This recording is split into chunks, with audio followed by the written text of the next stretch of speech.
আমি ইমাম সাহেবদের উদ্দেশ্য করে একটা মেসেজ দেব।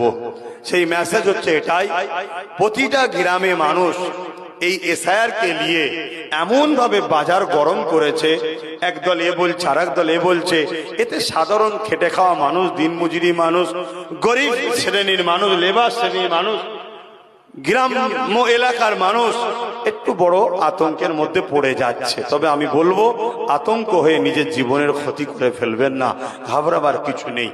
আলহামদুলিল্লাহ, এটুকু মনে রাখবেন, আপনার পীরের আওলাদ হিসাবে আগেও ছিলাম আপনাদের সাথে, আজও আছি।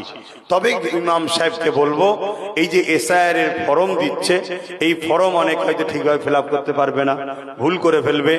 আপনি ইমাম হিসাবে জুম্মার নামাজের পর 1 মাস 10 দিন সময় দিচ্ছে, মসজিদের পাশে একটা চেয়ার নিয়ে, টেবিল নিয়ে, একটা ভালো শিক্ষিত ছেলেকে সাথে করে নিয়ে ফর্মগুলোকে ফিল আপ করে, যার ফর্ম তার হাতে দেবেন, 2 কপি ফিল আপ করতে হবে।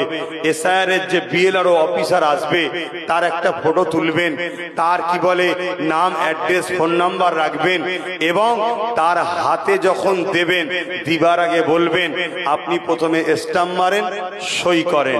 যেটা স্টাম্প মেরে সই করা হবে ওটাকে নিয়ে নিজের কাছে রাখবেন, দ্বিতীয়টা দেবেন, স্টাম্প মারেন, সই করেন, এটা নিয়ে যান। এটা হলো আপনার প্রুফ। যদিও কোনো রকম ভাবে আপনার নামকে ক্লিক করে, ক্লিকবাজি করে, কোনো রকম চক্রান্ত করে যদি বাদ দিবার চেষ্টা হয়, এই প্রুফটা আপনার কাছে রয়েছে। আর আপনার বিএলআরও যে তার নাম, অ্যাড্রেস রয়েছে, ফটো তুলে রেখেছেন, দিয়েছেন, তাহলে কান টানলে মাথায় আসবে।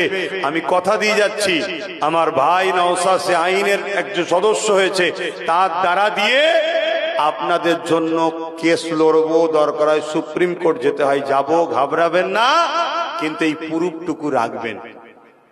কথা বুঝে